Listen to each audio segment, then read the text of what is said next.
Hello, beautiful people. I just wanted to share my experience today in regards to exploring range of motion, balance, and the translation of that from socks to heels.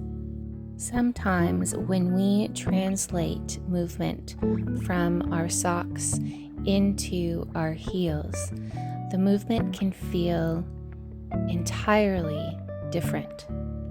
There are moments that feel very familiar, but there are also moments that are challenging, especially when focusing on range of motion and balance. Once we put our heels on, the balance and our weight transfers change so drastically. But the fun part is redecorating, redesigning, and creating new shapes that translate better to our heels. That can involve moderation or a decrease in the range of motion that we are exploring, which is okay. We don't need to be the most flexible and the strongest in absolutely every shape that we execute. As long as there's energy and intent and fun, that is the translation process.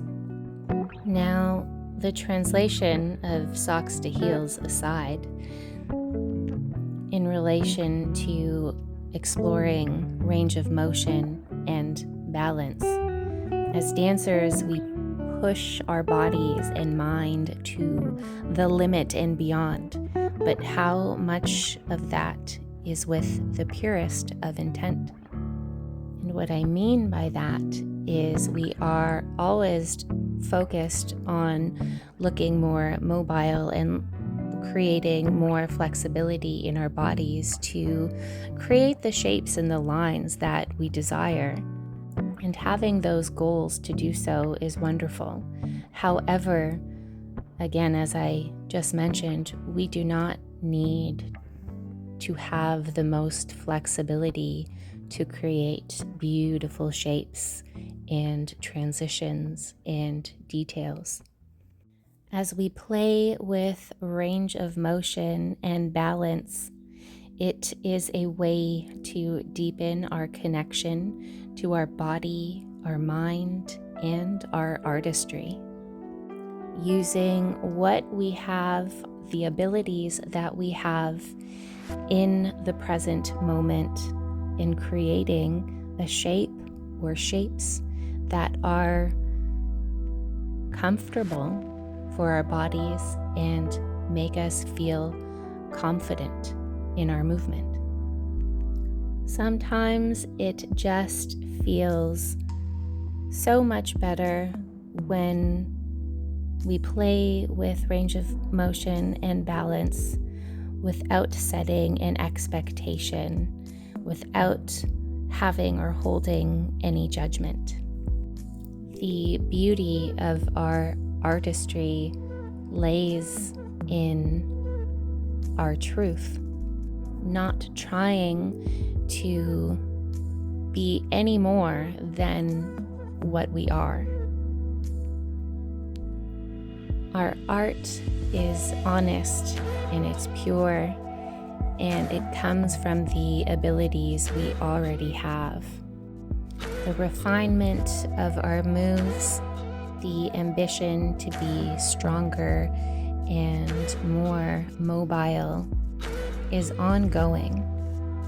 But if we lose the ability to stay present and grateful, our dance becomes less honest and our artistry suffers. Of course, set aside time to train and achieve your goals, but balance that by taking the time to feel grateful for what you already have. Celebrate it and enjoy it. Find that freedom. I know this is a long post, and if you are still watching and tuning in, I am very grateful for that, but I also hope that my words have resonated somehow, some way, and it's okay if they didn't. But to all dancers out there, I just really want you to know that you have everything you need to dance beautifully in this moment. I love you all. Thank you so much for tuning in. Have a wonderful day.